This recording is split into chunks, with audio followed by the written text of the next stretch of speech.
So hello and welcome back guys. कैसे हो आप लोग। मैं आप लोगों के लिए न्यू चैप्टर न्यू मांगा लेके आ चुका हूँ। अगर आप लोगों को आज की एक्सप्लेनेशन पसंद आती है तो हमारे चैनल को सब्सक्राइब और लाइक भी कर देना। ज़्यादा नहीं, एक कम से कम एक तो कर ही देना। तो ज़्यादा टाइम ना लेते हुए इस मांगा को स्टार्ट करने से भी पहले मैं आप लोगों को बताना चाहता हूँ कि ये जो मांगा है ये काफ़ी ज़्यादा पॉपुलर है। इसकी वजह से काफ़ी यूट्यूबर मेरे दोस्तों ने इसे पहले एक्सप्लेन करके रखा है, लेकिन ज़्यादा शिकायत मत करना क्योंकि ये मुझे पर्सनली काफ़ी ज़्यादा पसंद है, इसलिए एक्सप्लेन कर रहा हूँ। तो ज़्यादा टाइम ना लेते हुए मांगा स्टार्ट करते हैं। रात के टाइम पे एक लड़का जो अपनी जान बचाने के लिए भाग रहा होता है, जिसकी सांस फूल रही होती है और उसका पाँव अचानक किसी चीज़ से टकराने की वजह से वो गोल गोल गोल गोल घूमकर नीचे गिर जाता है, जहाँ उसे काफ़ी ज़्यादा चोट आती है और उसकी जो पाँव होती है वो जवाब दे देती है।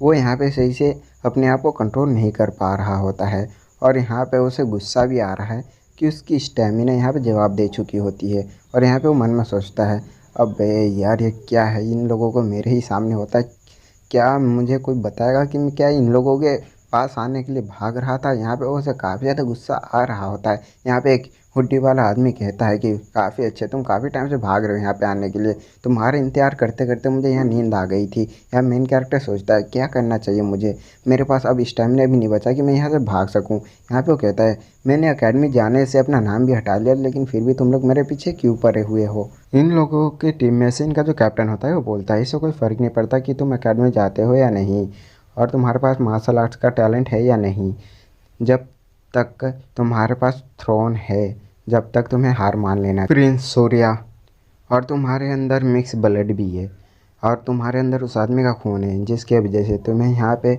आराम से मर जाना चाहिए। ये बात सुन के हीरो को गुस्सा आता है सूर्या को, क्योंकि वो लोग उसके मम्मी को गाली दे रहे हैं एक तरह से, और यहाँ वो काफ़ी ज़्यादा भड़क चुका होता है। सूर्य अपने मन में सोचता है ये लोग मुझे यहाँ नहीं छोड़ेंगे, ये लोग मुझे मार डालेंगे, लेकिन मैं भी अपनी आखिरी सांस तक इन लोगों से लड़ूंगा, और अपना नाइफ निकाल लेता है। यहाँ पे उन लोगों का कैप्टन सोचता है इसने शायद गौतम से मार्शल आर्ट सीखा होगा, लेकिन अपना मेन कैरेक्टर जिस तरह से खड़ा है उससे देख के ये यहाँ पे समझ जाता है कि इसने अब तक मार्शल आर्ट नहीं सीखा है और ये जो नाजायज़ औलाद है ये यहाँ से कहीं भाग कर भी नहीं जा सकता। इसके और बिल्कुल भी स्किल नहीं है, फिर भी अपनी जान बचाने के लिए ये हमसे लड़ना चाहता है। और ये लोग ये सोच के ही अटैक कर देते हैं मेन कैरेक्टर के ऊपर।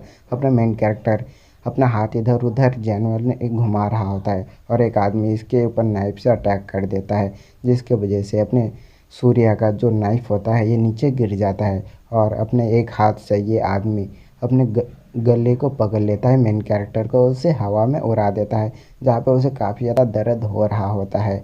और यहाँ पे ये आदमी बोलता है बच्चे तेरा यहाँ पे अंत है, और यहाँ पे अपना मेन कैरेक्टर अपने पीछे जो नाइफ छुपा के रखा था उसे निकालने लगता है, लेकिन दूसरा आदमी देख लेता है। वो यहाँ पे अपने आदमी को सावधान करता है कि बच के, लेकिन काफ़ी लेट हो चुका होता है। अपना मेन कैरेक्टर सूर्या इस आदमी के गले में नाइफ घुसा देता है, जिसके वजह से उसका जो गला होता है वो कट जाता है और अपना हीरो भी नीचे गिर जाता है। और यहाँ पे सारे लोग काफ़ी ज़्यादा हैरान हो जाते हैं और हीरो को तो यहाँ पे काफ़ी ज़्यादा मज़ा आ रहा है क्योंकि उसने एक आदमी को मार डाला।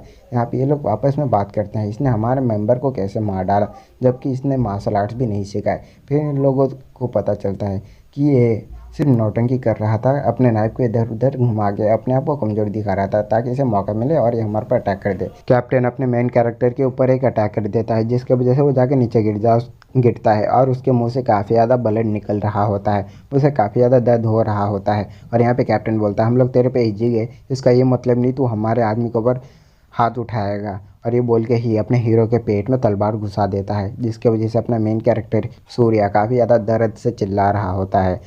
और यहाँ पे ये आदमी नहीं रुकता, यहाँ पे वो और भी ज़्यादा उसे दर्द पहुँचाने के लिए उसके उसी चोट में अपना पाँव रख देता है। और यहाँ कैप्टन सूर्या से पूछता तो तुझे कैसा लग रहा है तेरे पेट में इतना बड़ा छेद देखकर।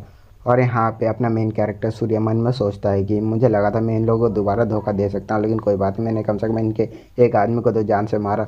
और कैप्टन फिर से और तेज़ी से उसके चोट में अपना पाँव रगड़ने लगता है। यहाँ पे दूसरा आदमी जो कहता है शायद ये मेन कैप्टन हो, यहाँ पे कहता है कि हम लोग किसी के ऊपर इतना ज़्यादा गुस्सा नहीं करते, लेकिन तूने हमारे आदमी को मारा इसलिए हमारे पास और कोई रास्ता नहीं है। फिर अचानक से ही एक अटैक इन लोगों के ऊपर आता है और जो मेन कैरेक्टर को दबा रहा होता है उसके ऊपर ब्लास्ट हो जाता है और वो आदमी यहाँ पे ख़त्म हो चुका होता है। उसकी जो बॉडी होती है, अपर बॉडी, वो यहाँ पे पूरी तरीके से डिस्ट्रॉय हो चुकी होती है। अपने मेन कैरेक्टर देखता है कि यहाँ पे क्या हुआ, और अब इन लोगों को भी समझ नहीं आता कि ये लाइट आई तो आई कहाँ से। इन लोगों का जब साथी मरता है तो ये लोग आसपास खोजने लगता है कि ये अटैक किया तो किया किसने। फिर साइड में उस लड़के को दिखाया जाता है। फिर इनमें से एक आदमी देख लेता है उसे और अपने बाकी साथियों को बता देता है, वो देखो वो वहाँ पे खड़ा हुआ है। और यहाँ पे हमें इस लड़के को दिखाया जाता है जिसने मॉडर्न तरह के कपड़े पहना हुआ होता है। और इस टाइम इसके बारे में तो कुछ बताया नहीं गया, शायद आगे के मांगा के चैप्टर में हमें इसके बारे में कुछ पता चले। यहाँ पे जो इन लोगों का साथी होता है, इनमें से एक बंदा सोचता है कि ये कौन है और इसने इस तरह के कपड़े क्यों पहन के रखा है, मैंने इस तरह के कपड़े कभी देखे नहीं है। और उसके आसपास जो इलेक्ट्रिसिटी होती है वो और भी काफ़ी ज़्यादा बढ़ चुकी होती है। और एक आदमी इसके ऊपर अटैक कर देता है और यहाँ पे जो लड़का होता है ये सिर्फ मुस्कुराता है और फिर उस आदमी के ऊपर फिर से अपना अटैक कर देता है, जिस अटैक की वजह से ये आदमी एक ही झटके में मर जाता है। और इसके बाकी दोस्त समझ ही नहीं पाते कि इसके दोस्त के साथ आखिर हुआ तो हुआ क्या। और फिर देखते देखते ये लड़का यहाँ से, इसकी स्पीड इतनी ज़्यादा तेज़ हो जाती है कि सिर्फ एक लाइट की रोशनी ही नज़र आती है। और फिर इन लोगों को दिखाया जाता है कि किस तरह से मर रहे होते हैं। ये यहाँ पे वाटर की तरह एकदम फ्लो इतना ज़्यादा तेज़ है, या कह लो कि रफ्तार इतनी ज़्यादा तेज़ है कि यहाँ पे इतनी तेज़ी से मूवमेंट कर रहा है, स्पीड से भाग रहा है कि बाकी लोगों को नज़र ही नहीं आता। एक आदमी को समझ में आ जाता है कि ये कोई मामूली लड़का नहीं है, इसकी जो एजिलिटी है या स्किल है इसके बारे में उसे समझ नहीं आता। बस उसे एक तरह की रोशनी दिख रही होती है करंट की तरह। वो फिर यहाँ पे समझता है कि ये मास्टर लेवल या उससे भी हाई लेवल का हो सकता है, लेकिन ये इस प्रिंस की मदद क्यों कर रहा है। चलो कोई बात नहीं, लगता है ये जो प्रिंस है ये यहाँ पे मरने वाला है, क्योंकि उसका जो ब्लड है वो काफ़ी ज़्यादा लॉस हो चुका है। अब मैंने अपना यहाँ पे काम भी कर लिया है तो मुझे यहाँ से भागना होगा, और ये सोच कर ही वो यहाँ से भागने लगता है। लेकिन ये जो लड़का होता है उसकी तरफ हाथ करते हुए एक अटैक कर देता है, और उस अटैक की वजह से ये जो आदमी होता है ये भी यहाँ पे मर जाता है। और फिर उसके बाद जो हमारा मेन कैरेक्टर होता है सूर्या, वो वहाँ पे लेटा हुआ होता है और वहाँ पे वो हंसते हुए बोलता है, क्या तुम ठीक हो। और वो काफ़ी ज़्यादा मुस्कुरा रहा होता है, शायद उसे किसी चीज़ का टेंशन नहीं रहा। अब उसकी आँख यहाँ पे बंद होने लगता है क्योंकि शायद उसकी आखिरी सांसें चल रही होती है। इन सबको मारने के बाद यहाँ पे ये लड़का सूर्या के पास आते हुए बोलता है, एंसेस्टर तुम मरने वाले हो, फिर भी तुम्हें देख के लग रहा है तुम काफ़ी ज़्यादा खुश हो। तुम्हें ऐसा देख के लग ही नहीं रहा कि तुम्हारा एक कदम जो है वो कब्र में है। और ये बात सुनने के बाद यहाँ पे सूर्या मन में सोचता है ये है कौन, और यहाँ पे ये अचानक से ही कहाँ से टपक पड़ा। सूर्या इस लड़के को देखने की कोशिश करता है, लेकिन उसे सब धुंधला धुंधला नज़र आ रहा होता है और वो अपनी बॉडी को भी यहाँ पे मूव नहीं कर पाता, क्योंकि उसका जो ब्लड है वो काफ़ी ज़्यादा लॉस हो चुका होता है। सूर्य अपने मन में सोचता है कि मैं इस तरह से मरने वाला हूँ। फिर ये लड़का यहाँ पे बोलता है कि अरे नहीं, उसके घर से आवाज़ आता है और उसे पता चल जाता है कि उसे जो खोज रहे होते हैं कि वो लोग यहाँ पे आ चुके होते हैं। इसलिए वो यहाँ पे सोचता है कि लगता है मेरे पास और कोई रास्ता नहीं बचा है। मैंने सोचा था कि यहाँ पहले आके आपको किस तरह से इस चीज़ को यूज़ करना है ये सिखा दूंगा, लेकिन अब मेरे पास टाइम नहीं बचा है। और ये बोल के अपने जेब से एक इंजेक्शन जैसा निकालता है और फिर अपने सूर्या के गले में इंजेक्ट कर देता है। ये लड़का यहाँ इंजेक्शन लगा देता है सूर्या को इंजेक्शन लगा देने के बाद यहाँ पे ये लंबी सांस लेते हुए बोलता है सूर्या को, इस बार एंसेस्टर आप हमारी इतनी तो मदद कर देना कि हमारी जो आगे की लाइफ है वो थोड़ी इजी हो जाए, और इस बार आप ज़रूर सक्सेस होना। ये बोलकर वो ये भी बताता है कि ये जो नैनो मशीन है ये लेटेस्ट टेक्नोलॉजी से बनी हुई है, इसे इस्तेमाल करना ज़्यादा मुश्किल नहीं है। मैं बस दुआ करता हूँ आप इसे यूज करना जल्दी ही सीख जाओ। और ये जब चला जाता है लड़का, वहाँ पे सूर्य अपने माइंड में सोचता है कि ये क्या बकवास करके चला गया। फिर उसके माइंड से आवाज़ आता है, सीरियल नंबर 7 जनरेशन की नैनो मशीन टेक्नोलॉजी सिस्टम अब एक्टिवेट हो चुकी है आपके माइंड के अंदर। हाँ पता है कुछ ज़्यादा ही बोल दिया, इतना नहीं बताता। फिर मार्शल आर्ट्स के बारे में बताया जाता है। सूर्य का चेहरा हम लोगों ने काफ़ी देख लिया, मार्शल आर्ट्स के बारे में जान लेते हैं। काफ़ी समय पहले मार्शल आर्ट्स को बनाया गया जियांगू के अंदर। पहले ये मार्शल आर्ट्स खुद को बचाने के लिए होता था, फिर समय के हिसाब से ये इवॉल्व होने लगा। फिर यही मार्शल आर्ट्स लोगों को जान से मारने के काम आने लगा। फिर ये जो ब्रीथिंग टेक्निक होती है ये बेसिक ऑफ इंटरनल एनर्जी के काम आने लगा। फिर मार्शल आर्ट्स इतना ज़्यादा इवॉल्व हो गया, फिर जनरेशन टू जनरेशन इस मार्शल आर्ट्स को दिया गया ताकि ये मार्शल आर्ट्स और भी ज़्यादा ग्रो हो सके, मतलब इवॉल्व हो सके। और जिन लोगों ने मार्शल आर्ट्स सीखा वो लोग नॉर्मल पीपल से काफ़ी ज़्यादा ताकतवर थे, इसलिए उन लोगों को कहा जाने लगा मुलिम पीपल, या फिर बुलिन भी आप कह सकते हैं। जो भी लोग मार्शल आर्ट्स जानते थे उन लोगों ने मिल के यहाँ पे अपना अपना क्लैन बना लिया। यहाँ पे 2 क्लैन बन गए, एक डिवाइन और दूसरा इविल क्लैन। जहाँ पे डिवाइन लोग ये काम करते थे कि लोगों को जस्टिस दिलाने का काम करते थे और जो इविल पीपल थे वो लोग दूसरों को मारने का काम करते थे। जब ये दोनों क्लैन अपना बैलेंस बना रहे थे उन्हीं के बीच में एक ऐसा क्लैन आया जो सिर्फ ताकत के लिए मशहूर हुआ और ये क्लैन को कहा जाने लगा डेमोनिक कल्ट। और अब ज़्यादा कुछ बताने को है नहीं, ये अपनी जो कहानी है ये अपने वही सूर्या के ऊपर है। तो बस अब बाकी जो स्टोरी है अब मेन स्टोरी स्टार्ट होगी। अगले दिन के सुबह एक रूम के अंदर सूर्या की नींद खुलती है झटके से और वो लंबी लंबी सांसें ले रहा होता है। फिर वो सोचता है मैं अभी भी जिंदा हूँ, लेकिन मेरे पेट के अंदर तो किसी ने चाकू मार दिया था और मेरे पेट में बहुत बड़ा छेद हो गया था। मुझे हो क्या रहा है, मुझे इतना ज़्यादा पसीना क्यों आ रहा है।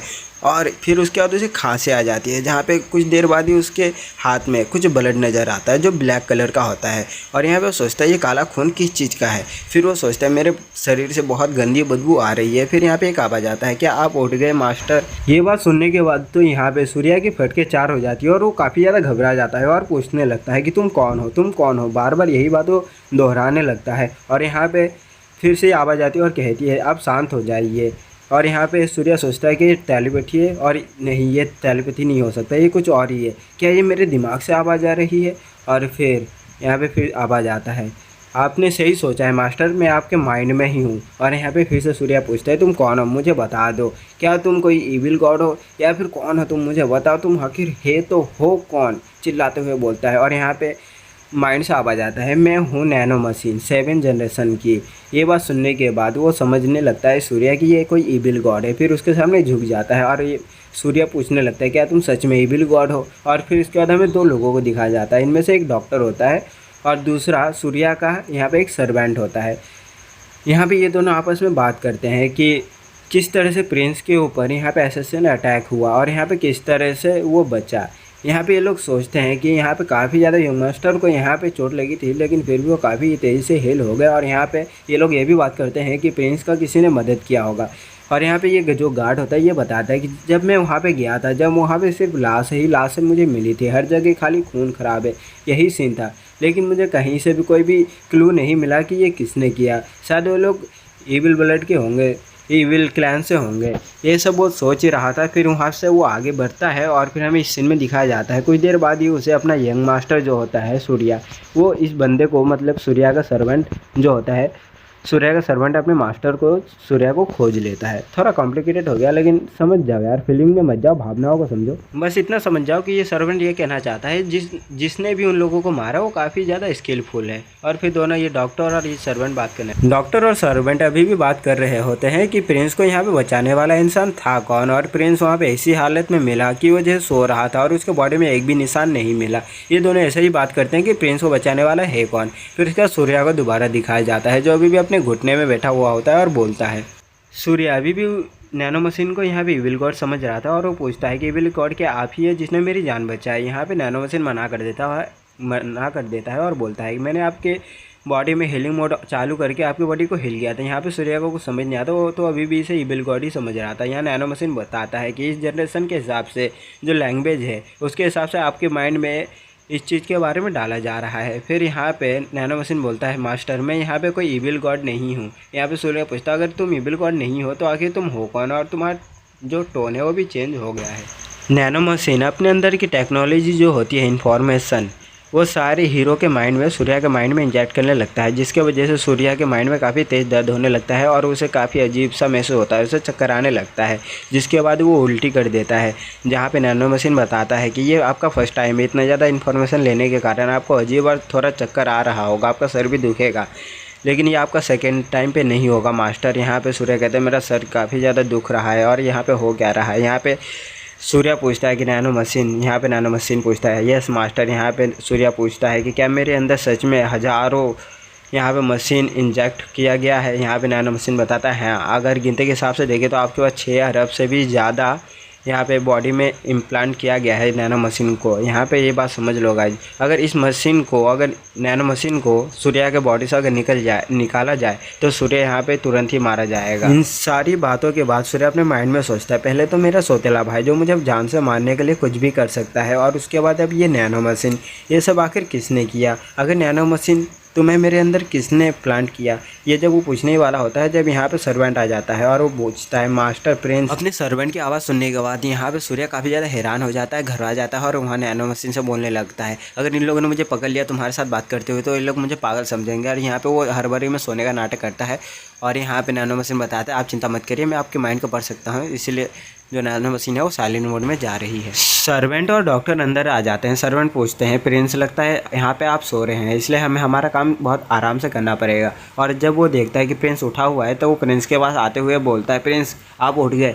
यहाँ पे प्रिंस सोचता है मैं तो इसके बारे में भूल ही गया, और उसके बॉडी से काफ़ी ज़्यादा बदबू आ रही होती है, जिसके वजह से सर्वेंट भी अपना नाक बंद कर लेता है और डॉक्टर भी अपना नाक बंद कर लेता है। डॉक्टर प्रिंस के पास आने के बाद बोलता है प्रिंस क्या मैं याद हूँ आपको यहाँ पे। सूर्या बोलता है हाँ डॉक्टर मुझे आप याद हो, जब मेरी मम्मी बीमार पड़ी थी तब आप ही आए थे मेरे मम्मी का इलाज करने के लिए। यहाँ पे डॉक्टर बोलता है मुझे आपकी पल्स चेक करनी है और मुझे आप अपना पल्स दिखाइए, कुछ देर की बात है। सूर्या भी बिना मना किए हुए अपना पल्स हाथ बढ़ा देता है ताकि ये बुढ़ा यहाँ पे उसका पल्स चेक कर सके। पल्स को कुछ देर देखने के बाद यहाँ पे डॉक्टर बोलते हैं काफ़ी अजीब बात है।